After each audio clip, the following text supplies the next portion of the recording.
Picture a farmhouse kitchen in rural Tennessee, 1951. The coal bucket is almost empty. The pantry holds 3 things, and 6 people need to eat before sunrise.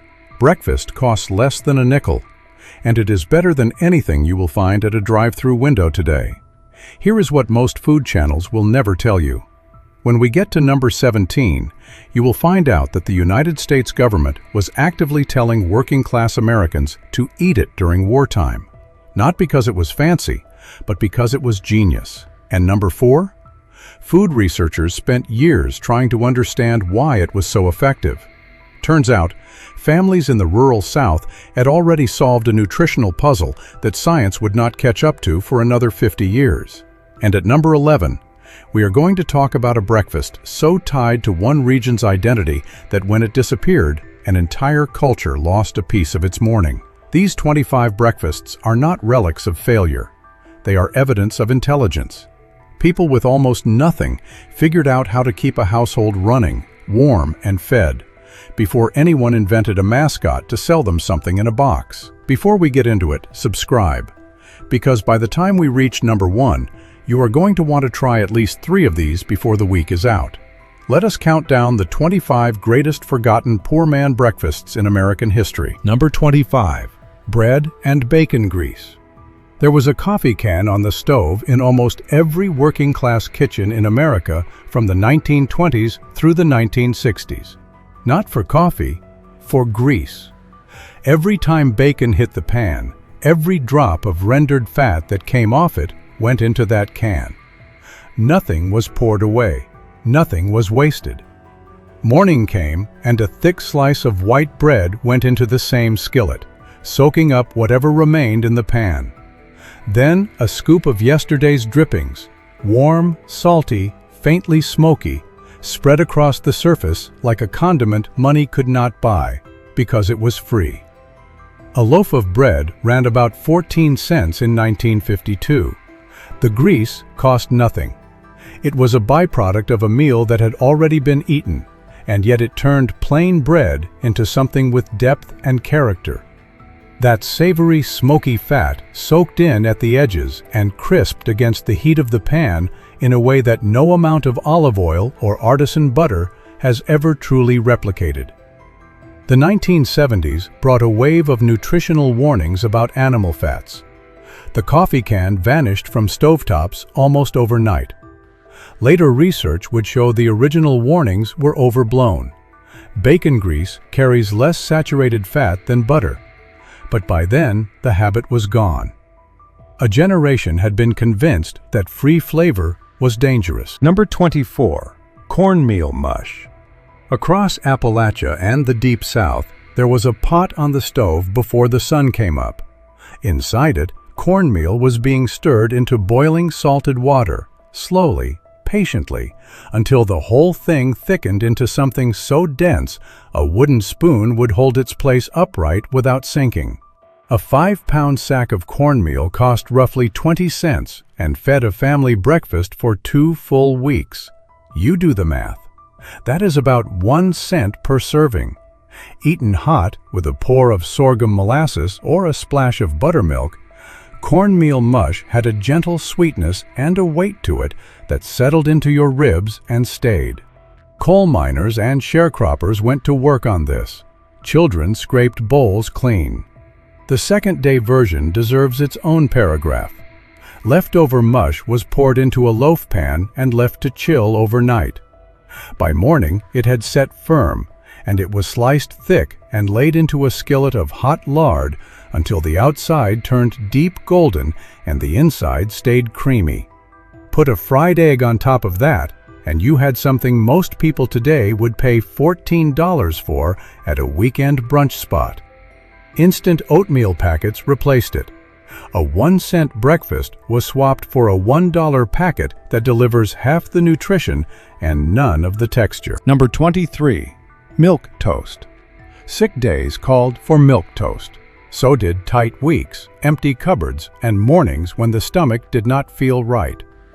It asked almost nothing of the cook and gave back exactly what was needed.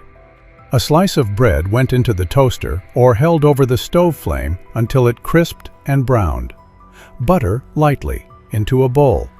Then warm milk poured over the whole thing.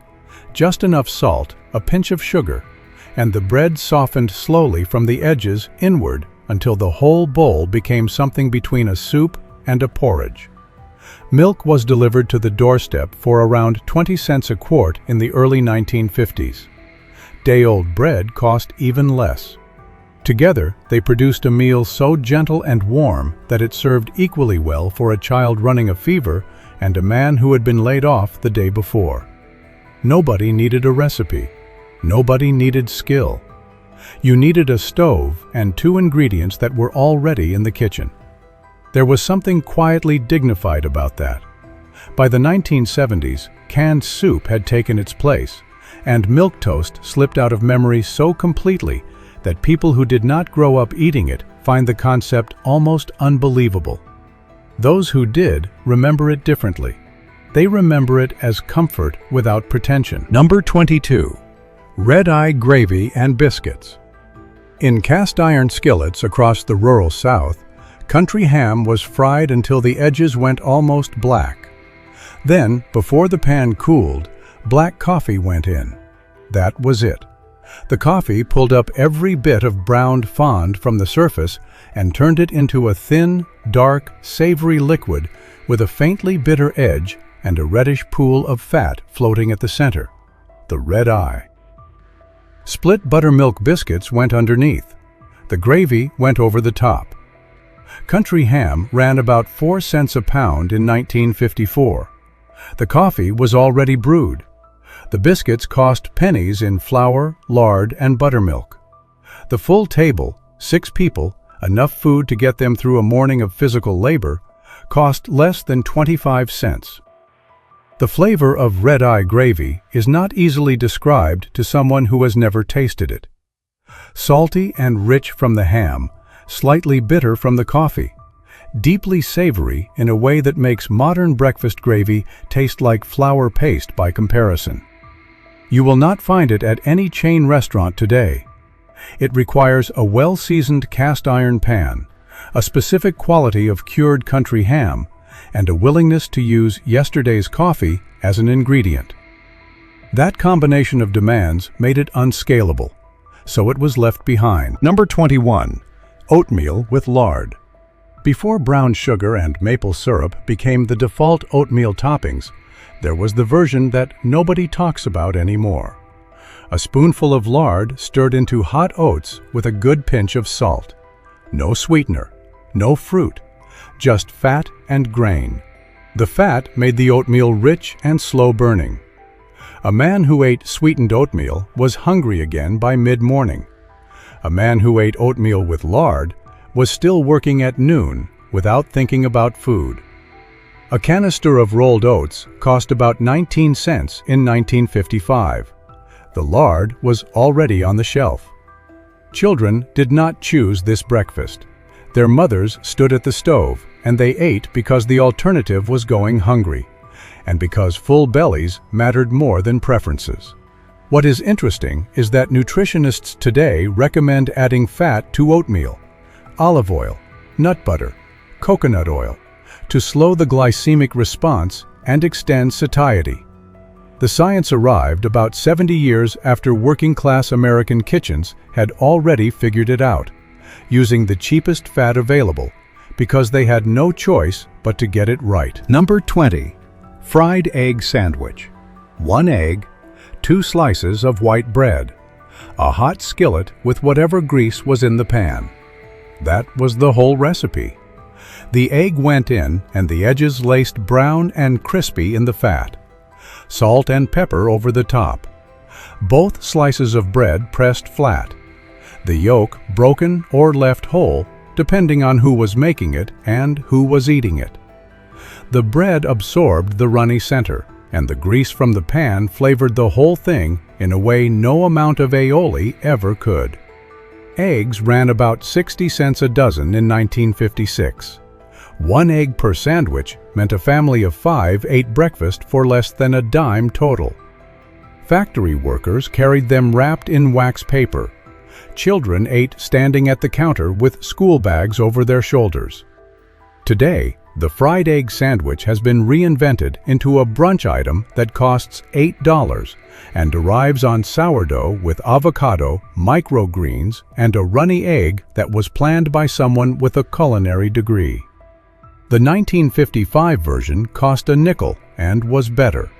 Simpler ingredients, hotter pan, less ceremony, more flavor. Number 19.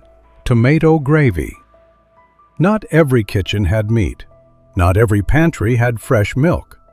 But across the Ozarks and the Upper South, almost every house had a shelf with canned tomatoes and a tin of flour, and that was enough. Bacon drippings went into the pan first, then flour stirred in until it browned lightly into a roux. Then a can of stewed tomatoes, broken down with the back of a spoon, thinned to the right consistency, and seasoned until the whole thing smelled like something far more complex than a two-ingredient base had any right to. Poured over biscuits or crumbled cornbread, tomato gravy fed entire tables for less than 15 cents. The acidity of the tomatoes did something remarkable against the richness of the fat. It created balance, brightness, a brightness that cut right through and made you want another biscuit immediately. During the Depression, tomato gravy was survival food across enormous stretches of rural America. By the 1950s, it had become so natural in certain kitchens that nobody thought to write the recipe down. It was just something you knew. When those families packed up and moved north and west for industrial jobs, the recipe did not make the trip. Their children grew up eating toast. Food historians at the University of Mississippi have described tomato gravy as one of the most significant vanished dishes in the American culinary record, a meal that fed millions and left almost no trace. Number 18. Creamed chipped beef. Men came home from World War II carrying this recipe in their memory, whether they wanted to or not. The military version had a colorful nickname that cannot be repeated here. At home, their wives made a cleaner version and called it creamed beef on toast, and it showed up on the table every week for the next 20 years. Dried beef, paper-thin slices of heavily salted cured meat, was torn into strips and folded into a white sauce made from butter, flour, and milk. Poured over toast, it was hot, salty, protein-rich, and ready in under 10 minutes. A jar of chipped beef cost about 30 cents in 1955 and stretched across the whole family. Children either loved it or refused to touch it. There was no negotiating position in between. Veterans ate it with a complicated nostalgia, the taste of mess halls and military fatigue, and the strange comfort of something familiar even when the surrounding context had been horrifying. By the 1980s, chipped beef had largely disappeared from supermarket shelves, crowded out by deli counters and convenience breakfast sandwiches. A dish that sustained an entire generation of American men through a world war, and then their families through the decades that followed, quietly stopped being produced. Not because it failed, because it was not profitable enough to keep. Number 17. Flour, gravy, and biscuits. This is the breakfast the United States Department of Agriculture actively promoted during the Korean War. Not as a wartime sacrifice, as a recommendation, because it was filling, shelf-stable, inexpensive, and could be made anywhere with nothing more than pantry basics that lasted for months without spoiling. 2 tablespoons of lard into a hot skillet. 2 tablespoons of flour stirred until golden. Milk added slowly, whisked into a smooth, thick gravy seasoned with salt and black pepper. Poured over split biscuits, the whole plate cost less than a dime. It was called sawmill gravy in the South. Everybody knew how to make it. It was not a recipe so much as a reflex. Here is the part worth sitting with.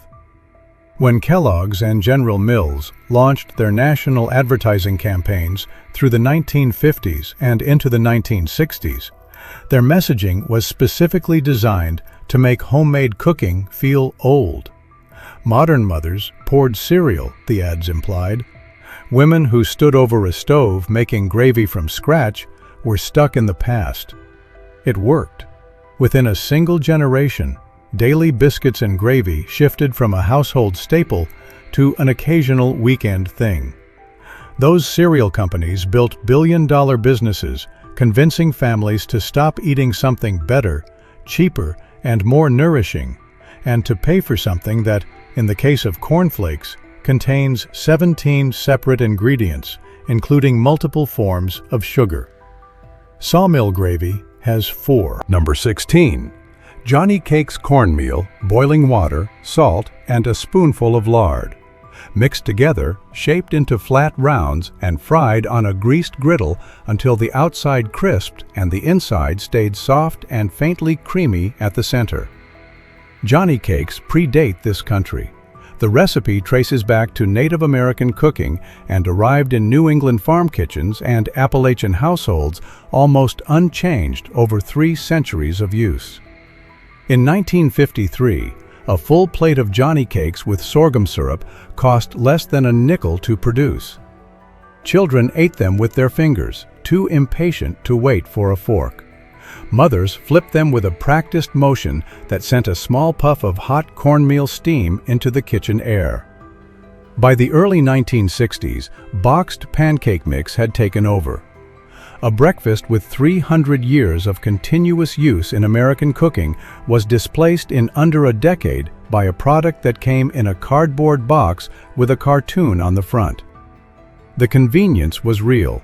The trade was not worth it. Something with deep roots in the continent's oldest cooking traditions was shelved in favor of something manufactured, and the exchange was framed as an upgrade. Number 15. Leftover potato cakes. In a 1950s kitchen, last night's boiled potatoes did not go into the trash. They went into a bowl with 1 beaten egg, a spoonful of flour, and a heavy pinch of salt, mashed together by hand into patties and pressed flat into a hot skillet of bacon grease. The outside crisped into something close to a potato chip. The inside stayed dense and soft.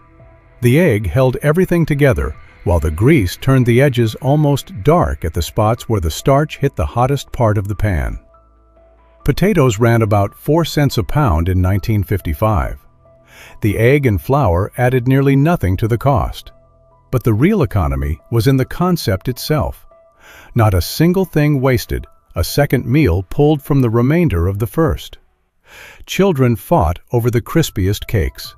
Ketchup went on the side, and the whole plate came together in 15 minutes from ingredients that were already sitting in the icebox. Today, we do not think twice about throwing leftover potatoes away.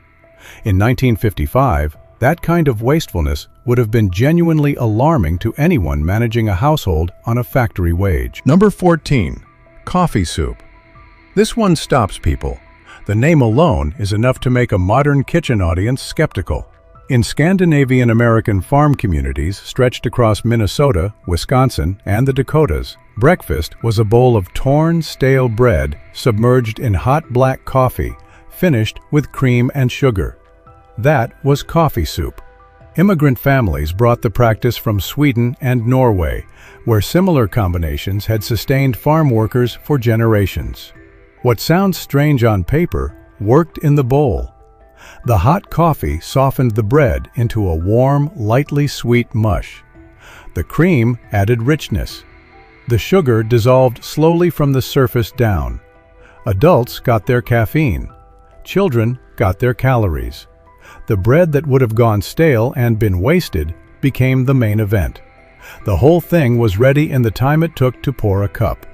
When packaged pastries and toaster goods pushed into rural grocery stores in the late 1950s, coffee soup disappeared inside a single generation. No one documented it carefully. No one thought it was the sort of thing that needed preserving. People who grew up with it remember the smell of a farmhouse kitchen at first light, coffee and cream and warm bread, as something they have never found again in any product on a store shelf. Number 13. Hoe cakes with syrup. A hoe cake was cornmeal, water, and salt. That is all. The name has a specific and serious history. Enslaved people cooked these over open field fires on the flat iron blade of a hoe. The recipe arrived in American cooking through that history, and by the 1950s it had become the daily breakfast of rural black families across the South, made in cast iron skillets and served with cane syrup or sorghum. The batter came together in under a minute. The cake fried fast, flipped once when bubbles surfaced, and came out crispy at the edges with a soft, slightly grainy interior that held the syrup in little pools. A single bag of cornmeal made hoe cakes for a month. The Great Migration carried families from Mississippi to Chicago, from Alabama to Detroit. The food traditions did not always make the move with them. Children who had grown up eating hoe cakes on a cast iron skillet woke up in a northern apartment building eating toast from an electric toaster. The break was quiet. No announcement. Just a shift in circumstance that severed a morning ritual from the people who had carried it. A few grandmothers still make them. Outside of those specific kitchens, hoe cakes are essentially gone. Number 12. Egg in a hole. Take a slice of bread, press a glass into the center and cut out a circle. Lay the bread flat in a buttered skillet and crack an egg directly into the opening.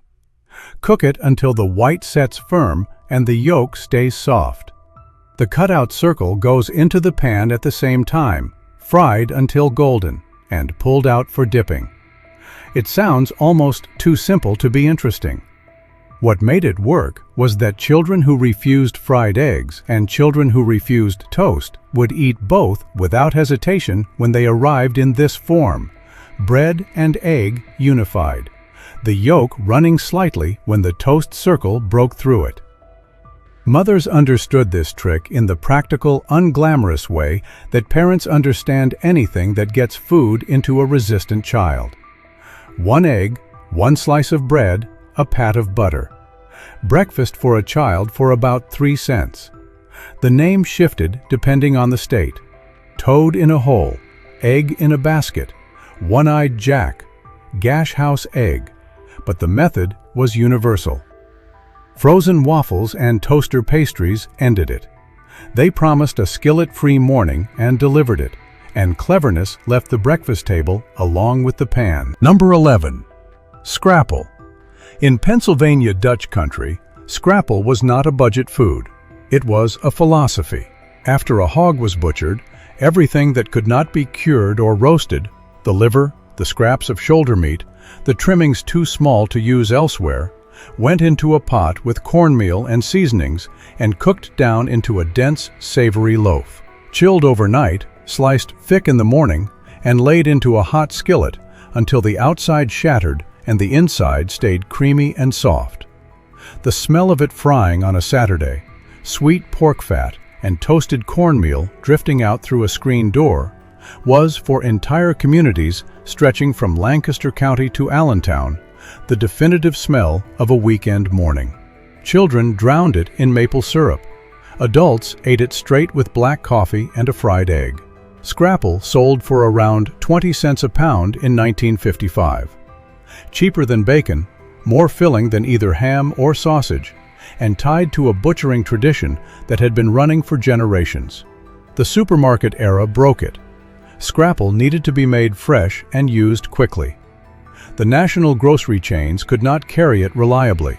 Frozen versions eventually appeared, but what came wrapped in plastic bore so little resemblance to the original that people who knew real scrapple would not call it by the same name. As independent butcher shops closed across Pennsylvania, the original recipes went with them. Today, scrapple survives in a handful of diners and farmers markets. The breakfast that defined a region's mornings for over 2 centuries is now considered a regional curiosity. Number 10. Fried cornmeal and molasses. Yesterday's mush, the same cornmeal porridge from number 24, chilled overnight, sliced into slabs, and fried hard in lard until both sides were deeply golden and slightly crisp at the corners. Then blackstrap molasses drizzled over the top. Blackstrap molasses cost about 15 cents a jar in 1956. It is also one of the most nutrient-dense sweeteners that exists: iron, calcium, potassium, magnesium, all concentrated in the dark liquid left at the bottom of the sugar refining process. For families who could not regularly afford fresh produce, blackstrap molasses was not just flavor, it was nutrition in a jar. The carbohydrates from the fried cornmeal, the fat from the lard, the minerals from the molasses.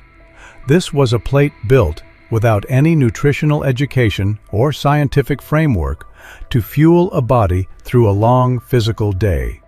Cotton mills and railroad yards ran on it. Molasses has nearly vanished from American pantries. The shelf space went to maple-flavored corn syrup at 3 times the price and none of the mineral content. We replaced something with genuine nutritional value because the replacement had better marketing. Number 9. Grits and red-eye gravy. Take the slow-cooked salted grits. Take the coffee-based ham gravy from number 22. Combine them. Neither one alone was its best self. Together, they became one of the finest breakfast combinations in the American culinary record. The grits absorbing the salty, faintly bitter gravy, each spoonful carrying both textures and a layered depth of flavor that no single ingredient breakfast could approach. A pound of grits cost about 10 cents in the 1950s and made a week of breakfasts. The gravy was essentially free, built from the residue of yesterday's ham and the morning's already brewed coffee. Grits and red-eye gravy belonged to a specific geography: the Carolina Piedmont, the Georgia Wiregrass, the Alabama Black Belt, and to the people who lived and worked that land. When those people moved into cities and took industrial jobs, the morning rhythms that required a cast-iron skillet and leftover country ham could not survive the transition intact. Drive-through biscuits arrived and filled the gap with something warm, but not the same thing. It never will be the same thing. Number 8. Fried mush and eggs. The Midwestern version of the same cornmeal tradition. On Ohio and Indiana and Iowa farms, the morning began with slabs of chilled cornmeal mush laid into a skillet of hot lard and fried until they crackled and snapped on the outside, while the interior stayed soft. Alongside them, eggs fried until the yolks were just barely set. On the plate, the yolk broke into the mush, and the two things merged: crunchy, creamy, salty, rich, in a combination that no modern breakfast product has come close to replicating. Cereal is soft. Toast is dry and uniform. Pancakes are spongy all the way through. Fried mush and eggs offered a textural contrast that was specific and earned. The crunch came from the transformation of a soft food by heat and fat, not from something engineered to be crunchy in a factory. And the yolk running into it provided something that no dry toast could offer. It has been largely forgotten outside of the specific communities and families that carried it forward. Their loss was real, even if it was quiet. Number 7. Buttermilk biscuits and sorghum flour, lard, buttermilk, salt, baking soda. Mixed quickly with cold hands, handled as little as possible, cut with the rim of an upturned glass, baked in a very hot oven until the tops blistered and turned deep gold. That was the biscuit. Making them well was a genuine skill, not a technique you could read in a book and immediately execute. A skill developed across years of practice, learning how much to work the dough, when to stop, how to read the oven. Women in rural communities who could produce a consistently good biscuit were regarded the way skilled craftspeople are regarded anywhere. They had earned something. The biscuits came from the oven steaming, split open while still hot, and sorghum syrup, dark and slow, with a depth of flavor that grocery store maple syrup cannot touch, poured into the center where it pooled and soaked into the crumb. A 25-pound sack of flour ran about $1.50 in 1955. Lard cost almost nothing. Buttermilk was a near-free byproduct of butter churning on any farm. The breakfast cost pennies and was, for the people who ate it regularly, the best meal of their day. Pillsbury introduced refrigerated biscuit dough in the 1960s, the cardboard tube that pops when you press a spoon into the seam. Within a decade, homemade biscuits were shifting from daily practice to occasional effort. A skill handed down across 2 centuries was reclassified as inconvenient. The biscuits that came from the tube were fine. They were not the same thing. Number 6. Bacon drippings toast with jelly. Warm bacon grease spread across a slice of toast, followed by a cold spoonful of homemade grape or apple jelly laid over the top. The contrast was the point. Hot and fatty underneath, cool and bright and sweet above. The grease soaked into the bread from the heat, and the jelly sat on top of it without mixing. And when you bit through both layers at once, the flavors met in a way that was genuinely surprising every time. Nearly every household that kept bacon, which was most households, had a grease tin.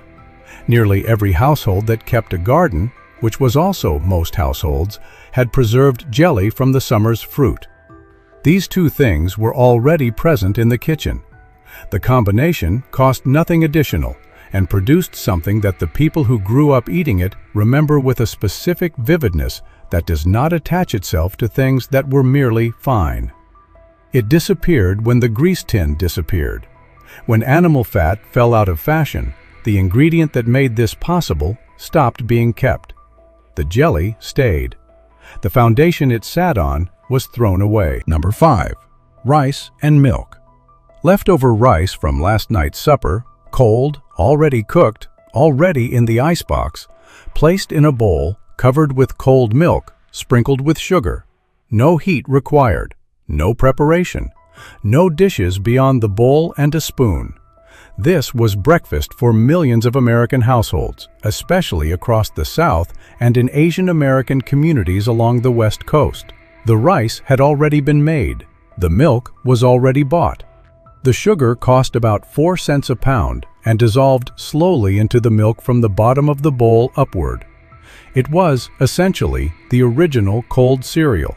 It predated every boxed product on any supermarket shelf. And it had real texture, each grain separate, slightly firm. Nothing like the engineered crunch of a product designed to stay crispy in milk for approximately 45 seconds. Rice Krispies arrived and were marketed as innovation. A morning ritual that required 0 cooking, cost almost nothing, and delivered genuine satisfaction was replaced by a product that required a factory, a box, and a cartoon character to explain why it mattered. Number 4. Clabber and cornbread. Before pasteurization, raw milk left at room temperature for a day or 2 did not spoil in the dangerous sense. It soured. It thickened. The natural bacteria present in fresh raw milk transformed the liquid into a tangy, yogurt-like curd called clabber, dense enough to hold its shape slightly, tart and rich. Mothers crumbled cold cornbread into a glass and poured clabber over it. That was breakfast. What those families were consuming, without knowing the terminology for it, was a food rich in live lactic acid bacteria, the same beneficial microorganisms found in every expensive probiotic supplement available today. The naturally occurring fermentation process produced gut-healthy cultures that supported digestion and immunity in communities that could not afford much else in the way of health intervention. Modern food researchers examining historical accounts of clabber consumption have concluded that it provided probiotic benefits functionally equivalent to products that currently retail for $15 a bottle. A food that cost nothing and was produced incidentally as a natural result of milk sitting in a warm kitchen was doing sophisticated nutritional work. Pasteurization arrived in the 1950s and 1960s and solved a genuine public health problem. But the heat that killed dangerous bacteria also killed the beneficial ones, and clabber became impossible to produce safely. A practice that had run continuously for centuries ended within a decade. What pasteurization gained was real. What it ended quietly was also real. Number 3. Water gravy and biscuits. When the milk ran out, when there was no ham left in the smokehouse, when the money was gone and the next payday was still 5 days away, there was water gravy. Flour browned in lard until it turned a deep, nutty brown. Water added slowly. Salt and black pepper stirred through. Poured over biscuits. That was it. The entire ingredient list was flour, fat, water, and seasoning. It was the breakfast that the Depression left behind in Appalachian hollows and Deep South communities where poverty did not lift when the broader economy began to recover. Through the 1950s and into the 1960s, water gravy was still a regular morning meal in households where almost nothing else was available. The skill in it was in the browning. If the flour cooked long enough, it developed a toasted, almost nutty depth that partially masked the absence of milk or meat. A woman who could make water gravy taste good was doing something close to culinary sleight of hand, turning 3 cheap ingredients and a practiced technique into something a child would eat without complaint. There is no modern equivalent to this breakfast. It exists now only in the memory of people who grew up poor enough to need it and old enough to still carry that memory. It represents the furthest reach of American kitchen ingenuity, the point at which a cook had almost nothing and still found a way. Number 2. Fried bread dough. When bread was baked at home, and through the early 1950s, in many households it still was, there was always a moment when the dough was ready and the oven was not yet hot enough. That moment belonged to the children. Mothers pinched off rounds of raw yeast dough, pressed them flat with their palm, and lowered them into a pot of hot lard.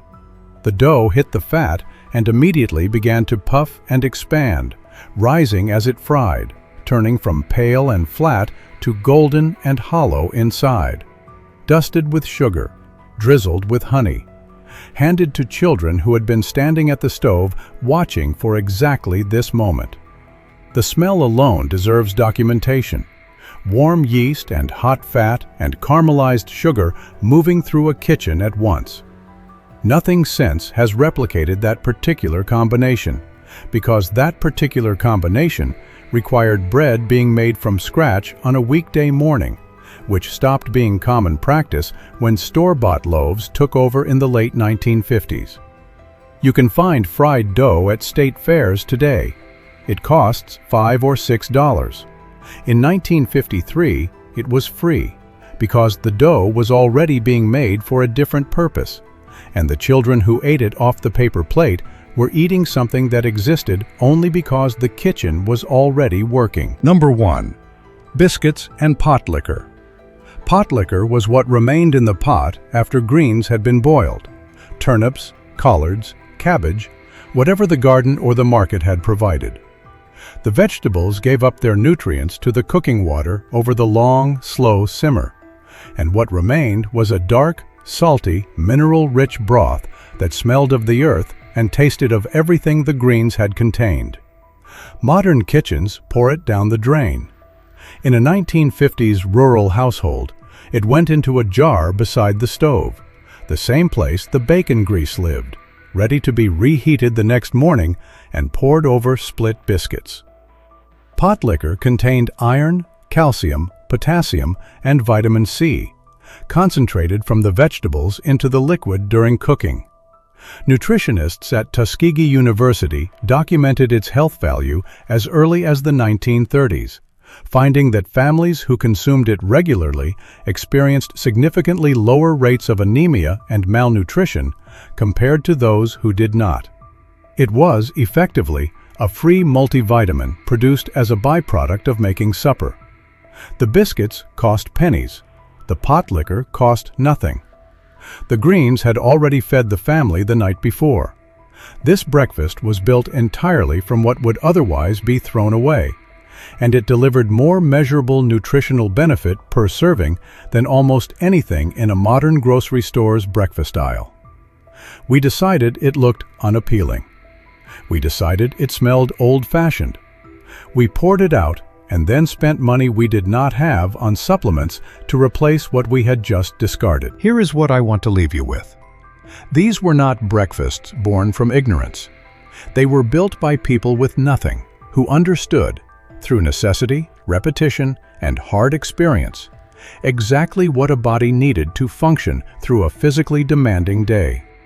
Pick one this week: the cornmeal mush, the potato cakes, the fried egg sandwich made with 1 egg and bacon grease in a hot cast iron pan the way it was supposed to be made. Eat it at your kitchen table.